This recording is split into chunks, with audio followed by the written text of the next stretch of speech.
All right, we are on air, and I am turning it over to you, Paul.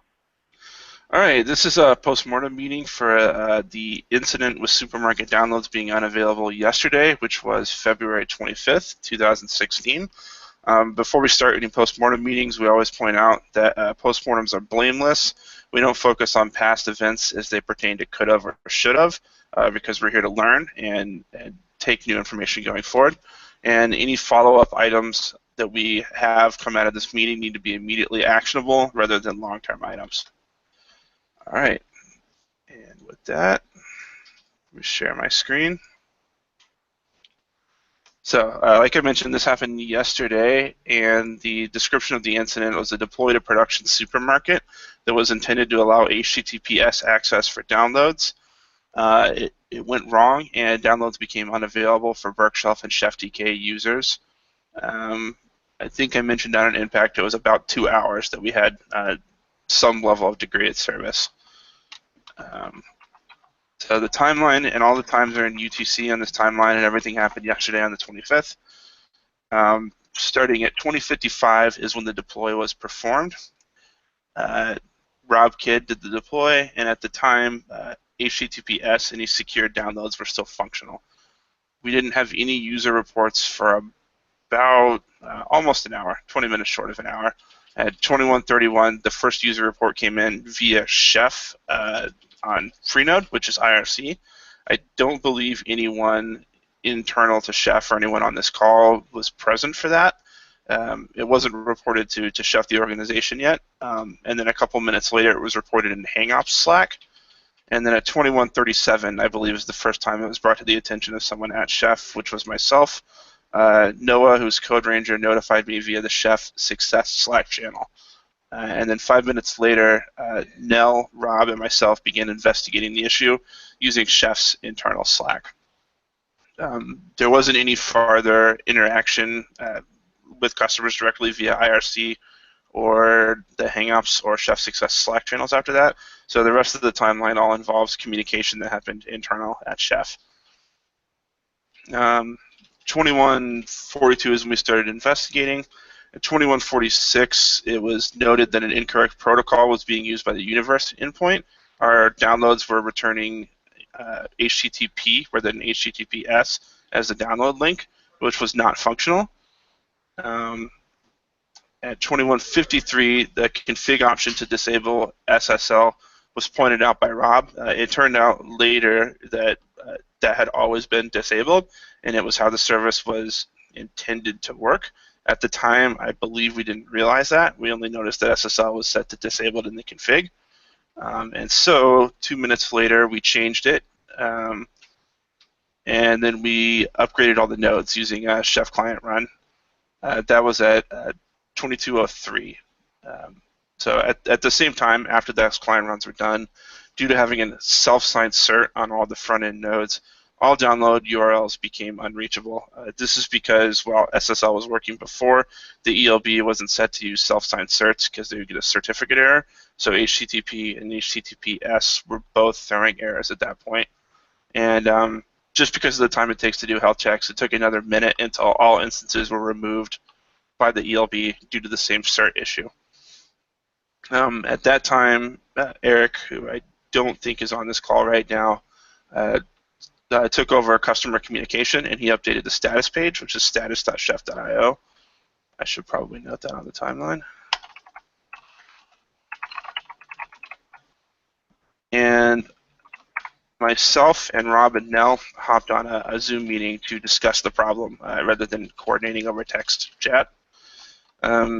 It was about 10 minutes of discussion back and forth, and we came up with a plan which was basically to revert all the changes just to get things functional again. So at 22:22, Rob began reverting the changes and pinning the package versions back to 2.3.3. Is that correct, Rob? That is correct. Okay, to 2.3.3. 2.4.0 was the upgrade we had done initially. I'm going to add that to the timeline as well.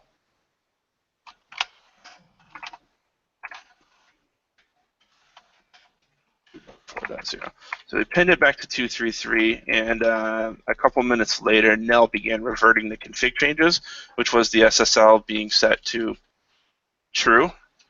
And it took some time to rerun Chef and make sure all the front-end nodes were working. So at 22:34, the changes were complete, and Nell went into the Slack channel to verify the problem was all clear. We actually had 2 or 3 different people verify it, but in all the cases it worked fine. So at 22:37, we posted an all clear to the status page, and I called the incident resolved. All right, anything we want to add to the timeline here? Just slight correction. It was Rob who changed the attribute back to false rather than me. Okay. I was already in there. Nell was guiding me. I was smart hands for that one. Okay, was that here? Yeah, 22:28. Nell directs Rob to revert config changes. All right. Okay, I think that's probably a pretty good timeline. Accurately reflects the events. The other thing worth noting while we're talking about timeline, our time to diagnose was about 47 minutes. That is from the time the deploy happened, where HTTP was broken, but not HTTPS, until we actually began investigating the issue, was 47 minutes. I would maybe adjust. I will offer a slightly different vocabulary. The HTTPS web interface continued to be functional, and you could manually you could click the button, download a cookbook, and download it that way. Mm-hmm. But because of the way that the Rails app generates links inside the universe content, the protocol was wrong in the links generated. It was telling universe. So it's like HTTPS was functional in that as long as you were coming in for anything other than universe. Yes, I think that's relevant only because of the way we test things. We might want to note that, like, were you testing HTTPS directly, which is exactly what I was doing yesterday via curl. Things were continuing to work, and it was really confusing when people are saying it's not working. And you curl, and you're like, no, it's totally fine. I can download it. There'll be an action item that I have for trying to fix that. But yes, okay. So yeah. So what we're saying is direct downloads via web interface, curl, etc. Were functional using HTTPS. Automated systems, Shelf, Chef VK, etc. Or HTTP links based on universe. All right, so what I wrote. Go ahead. No, go ahead, Paul. I was going to say what I just wrote is that direct downloads, like if you're using the web interface or curl or something direct with a link that has HTTPS, were functional, but all the automated systems such as Berkshelf and ChefTK were returning HTTP links based on the universe endpoint. Is that a good summation of what you were saying, Rob? Yes, and the reason that didn't work is that if you come into the community site over HTTP, it's going to redirect you to HTTPS. Yes. And then you'll either break because Berkshelf's Faraday really doesn't like redirects, or you just get, if you did survive the redirect, you'd get to universe again and get told to go to HTTP. Just so that I'm clear, so was /universe itself broken, or was it that the JSON that /universe returns, the links inside of that were returning the wrong protocol? B, the latter. Both at one point. When we initially changed SSL to true and it was serving up a self-signed serve, /universe itself was broken. Well, when we said SSL is enabled, we turned on things that we didn't mean to turn on, which was exactly. We took everything down, including the website, right? Yeah, we got a self-signed cert. The ELB didn't trust the self-signed cert, and so the ELB decided that it was unhealthy correctly. But the initial problem is really, it's a repeat of the problems we've always seen with the universe endpoint, where there was effectively a protocol mismatch between the protocol that was requested and the protocol that was returned in the JSON. Yes. Yes. We just happened to shoot ourselves in the foot in the process of trying to troubleshoot it. Yes. So I changed the impact on I said time to resolve was 103 minutes. I think that's still accurate. But in addition to what I just mentioned about direct downloads and automated systems being broken for that 103 minutes, there's 30 minutes of total outage due to the SSL being set to enabled that caused the ELBs to remove front ends. So 2 levels of impact, one for 103 minutes, one for 30 minutes. Anything else on impact worth noting? I think that covers it. All right. And I guess, just because I already filled these out, we'll talk about stabilization steps really quick. Basically, we reverted the changes that were made to the initial deploy. Because the changes are done in place, you can't truly back out. So we made new changes that reverted these, which was we dropped the production supermarket version back down to 2.3.3, and we pinned that in apt. We turned off SSL in the config again. Like I mentioned, we locked the supermarket version. Good. I would slightly rephrase that second bullet point under stabilization steps. It wasn't that port 80 access was enabled. It's that we changed the config back to the way we undid the change that we did to the config in an attempt to fix it. That allowed the listener on 443 to continue doing HTTP. Yeah. So I might have phrased this wrong. That's what I meant when I said config changes were reverted to pre-deployed state and we reconfigured. And that's correct up in the steps. That's correct up in the timeline, but in the stabilization steps, you still can't download things over port 80. Yeah. So I meant to say the original reason for the change, the thing we did in 2.4.0, was to allow things to be downloaded over port 80, and that is currently not the case. Oh, I see what you mean. Yes. Okay. The code change that caused this problem, we have backed out. Yes. Backed out code change.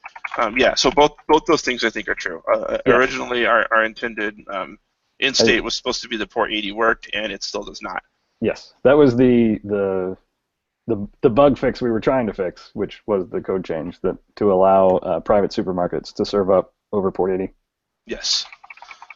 Okay. Anything else we want to add to stabilization steps? Sounds good. All right. Contributing factors. This should be a good one. So, I don't know if the contributing factor here is that this is a long-standing issue with Supermarket. Back when I was managing Supermarket, this was 90% of the failures related to Supermarket were related to the universe endpoint, and of those, I think half of them were basically protocol mismatches. So the question becomes, Yes, I have a contributing factor. I've been here for 2 postmortems, and we've brought up, and this is the third. We brought monitoring the universe is something that we need to increase the time to detect. So we didn't have anything in place that automatically tests the health of the universe. So can I say from an even broader standpoint, since we're talking about contributing factors rather than corrective actions right now, Sure. We just have totally insufficient monitoring and tests on both deploys and ongoing operation of Supermarket. Does anyone feel like that's not true? Nope. I think that's true. I would, as a contributing factor, also add that we are, while Paul's typing that out, I'm curious what you think the rest of you think as far as an idea of improper cache flushing probably contributes frequently to these problems because we don't see them until later because we don't do a cache flush as part of our build process, or deploy process rather. So seeing the broken protocols wouldn't have happened until somebody uploaded a cookbook and caused the cache to get reprocessed? That might have delayed the detection. Yep. Now, do we have a pre-production staging? We do have staging. We do have staging, which is pre-production. I did not look at Universe in staging. I had gone through the UI for testing that 2.4.0 is stable. Yeah, although Chris raises a good point that unless given the current cache invalidation and regeneration of the universe unless we have in our testing steps upload a cookbook so that gets renewed. We would not have detected this. So, but this is the problem with the testing, right? So we have the staging environment, but we don't really have comprehensive tests to make sure everything is working Correct. as intended when we deploy to a staging environment. Correct. It's basically Correct. just a smoke test right now. We don't currently upload a cookbook to staging when we're testing on staging to ensure that it doesn't ruin universe. Okay. I think those two things cover kind of the top level reasons why the mistake got through and reasons why the time to detect was slower than we want it to be. Also at a lower level, the template that generates the Nginx config is got some fairly gnarly branching logic in it. Okay. So. Yep, I've got a ticket to refactor that in. Yeah. Okay. It ought to be an action item coming out of this. Is that part of the deploy code, like the cookbooks, or is that part of Supermarket itself? It's part of I'm sorry, Nell, go ahead. Okay, it's part of the Omnibus package. The internal chef cookbook within the Omnibus package has that Nginx config that gets deployed, and we use a wrapper cookbook to deploy that.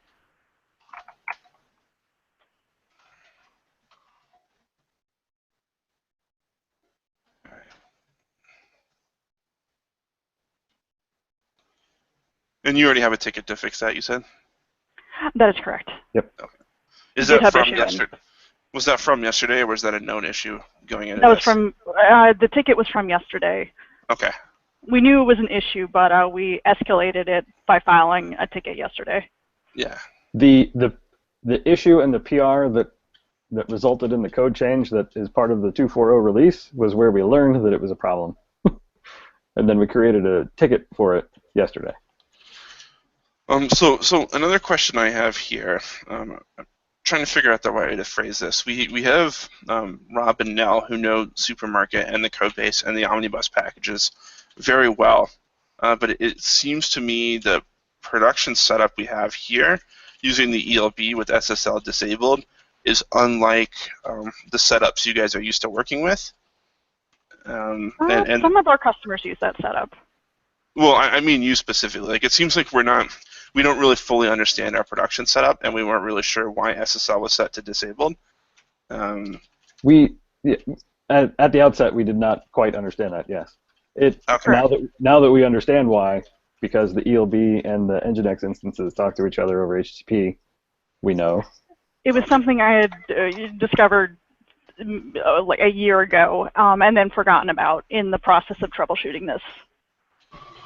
So, yeah. Like, it's definitely one of those things that, like, is not high touch. Yeah, I'm trying to figure out whether we think part of the problem is just that we don't understand it, that we don't touch it enough, or that it's not documented. I think the infrastructure of Supermarket doesn't change that often. Like how the ELB talks to the front-end web nodes hasn't changed in a long time, and it wasn't until we made this change to allow non-SSL to happen that. Well, so help me to understand something here, Rob, because this is where I'm kind of confused. Sure. On production Supermarket, we've always allowed both HTTP and HTTPS traffic. It's unless something has changed since my days of running it. If you connect to port 80, you're going to get redirected to HTTPS. Correct. That's interesting to me because at one point we couldn't do that because Burks doesn't handle uplift right. Or did we fix Burks? I totally forget. I don't know if we fixed Burks, but I think that the URLs Burks gets these days are go to HTTPS, not go to HTTP and then get redirected. That's how we found the issue, was from someone running a Burks run.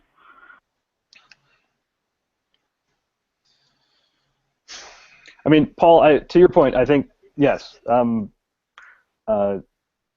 grokking deeply how the production system, how the production infrastructure is laid out is, I know I'm certainly lacking that gut knowledge. I think also Supermarket has fallen behind the state-of-the-art of production deployments at Chef. So I would propose an action item to sync it back up. Yeah, I mean, I think that's a good idea. We'll get to action items in a moment. Sure. The thing I want to point out right now is that there's nuances, there's differences between production and sort of the day-to-day setups you guys touch when you're doing development work, and I feel like it's not as well understood as you want, sort of in an incident kind of scenario, and probably not as well documented as could be. Right. Sort of Yeah. with the lens of, like, if we don't touch this for a year and then we have a similar problem, we're like, oh, SSL set to false, but we use SSL.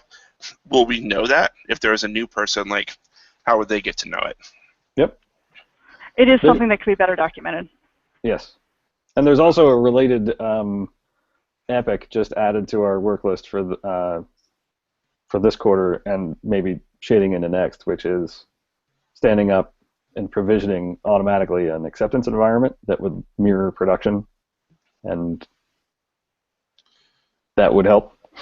So I think this stuff we have right now pretty much covers a lot of the stuff that allowed things to escalate during the timeline. I'm curious, especially from Rob and Nell's perspective, if there's any contributing factors farther upstream, like in the dev process or the release process, that I might not have insight into that we should be noting here. I don't think so. I think we've covered it pretty well.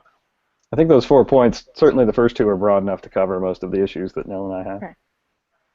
All right, and then let's talk corrective actions. I need to drop, guys, but please ping me if there's anything I can do to help later on. Certainly. Thank you, Chris. Thanks, Chris. All right, corrective actions. You guys have anything in particular in mind right now? We have one of our tasks for this quarter is getting supermarket on delivery, which will allow us to have that better allow us to have that acceptance environment spun up anytime we do a deploy. Okay, let me. I don't. Yeah, that would be a long-term one. Yep. Yeah, sure. Immediate. So long-term is going to be get supermarket deployed to.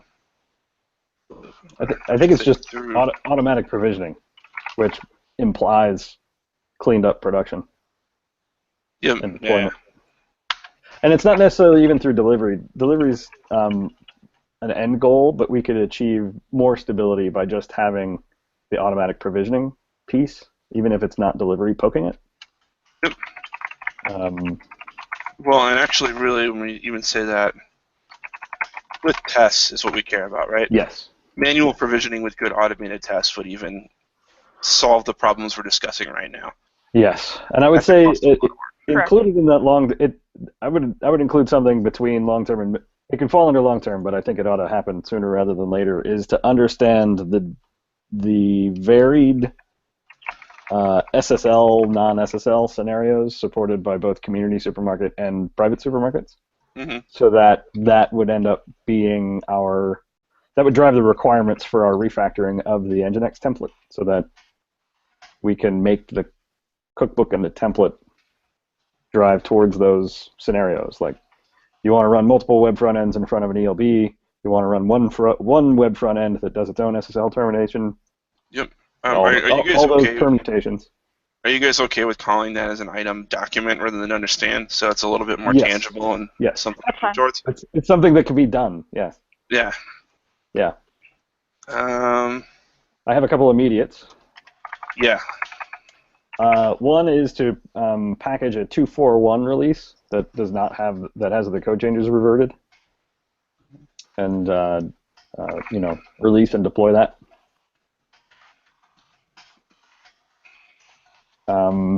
The nightly, the 2.4.0 plus timestamp, looks like that now because I reverted the change last night, at least for the nightly, and that did successfully fix staging. Can I make another suggestion for an immediate that I'm not going to do, so you guys can veto this? Sure. Adding version pinnings that default to latest to the cookbook, so we have a nice quick toggle for reverting versions. Maybe we could put that as an item, but I don't quite understand the concrete what we would change. You just put an attribute in the chef ingredient for a version that defaults to latest. So that way, if you run into a problem, you can do something quick, like add that attribute to a node or a role, so chef can revert the version. So what version we install be driven by an attribute that we can override when we want to pick one and not ride latest? Yes, it's basically just a knob to say I really need to revert this in a hurry. Yeah, I would agree with that one. Do you agree now? I agree. Okay.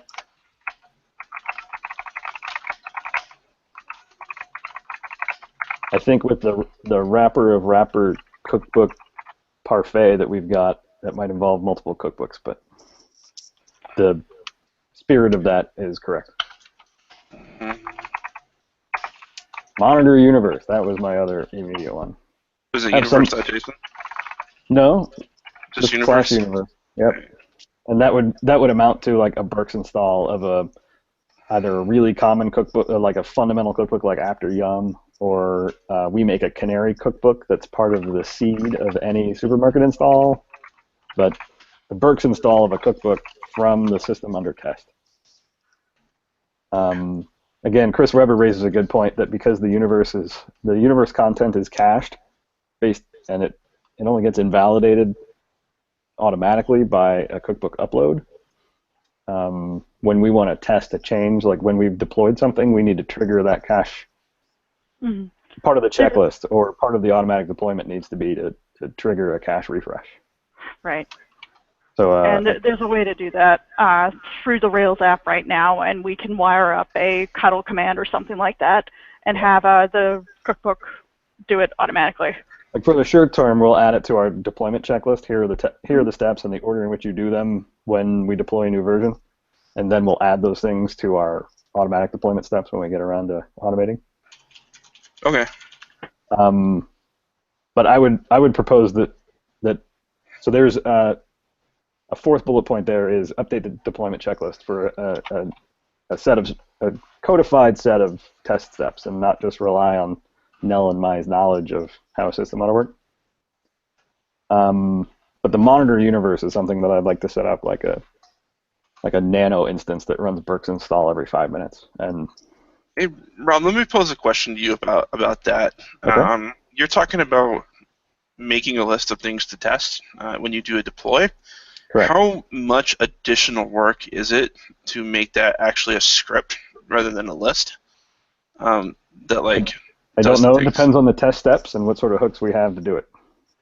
Agreed on that. I don't know if we'll know until we start to get into that. I think we could start with a list and then add it to our deploy steps today, and then we'll have it on our medium to long term to automate the stuff. So yeah, I'm hesitant to add it as an immediate action because I don't know what's involved. But if it's really like a bunch of knife commands and some curls, like rather than writing that out, it might make sense to just have a script that's like run this. I think writing it out is the first step, but if it turns out after we write down those steps, it's easy to make a script do it, we'd do that.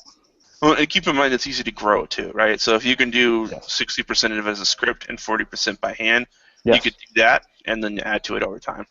I'm just thinking that I can update our wiki page with a checklist. Yeah, absolutely. I'm going to leave it as update today. Deployment checklist, but I'd suggest at least considering that if it's a low barrier. Anything else for corrective actions? I think that the corrective actions need names coming out of this. Are we just listing them first, and then we'll put names on them? Yeah, exactly. Well, I think the long-term ones maybe don't necessarily need names. My assumption is that's all your team, but these ones do.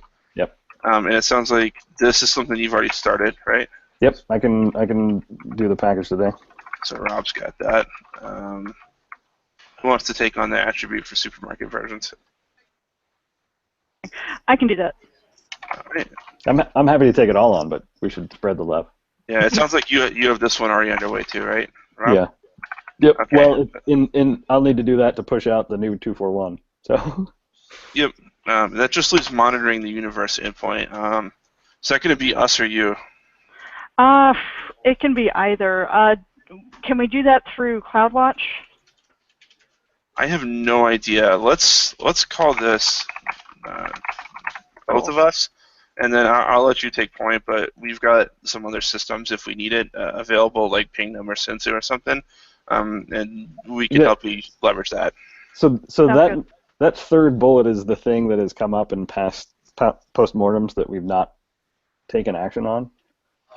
Yeah, I would say let's get a ticket for you guys now if you want to run point, and then if you can't do it with CloudWatch or you don't know how or you just want some advice, send it over to me or ping me on the ticket, and we can do that together next week. Well, Okay. and I bring that up. I bring that up because in the context of past postmortems, like Nathan's guidance was, let's do what users do and run Burkshelf. So like a Burks install with a Burks file that's really simple. And that we probably can't do through CloudWatch. Yeah. So like if we were to do like an end user smoke test of can I Burks install, which I think is a really reasonable smoke test for the universe. That's like spin up a nano instance that runs Burks install every 5 minutes.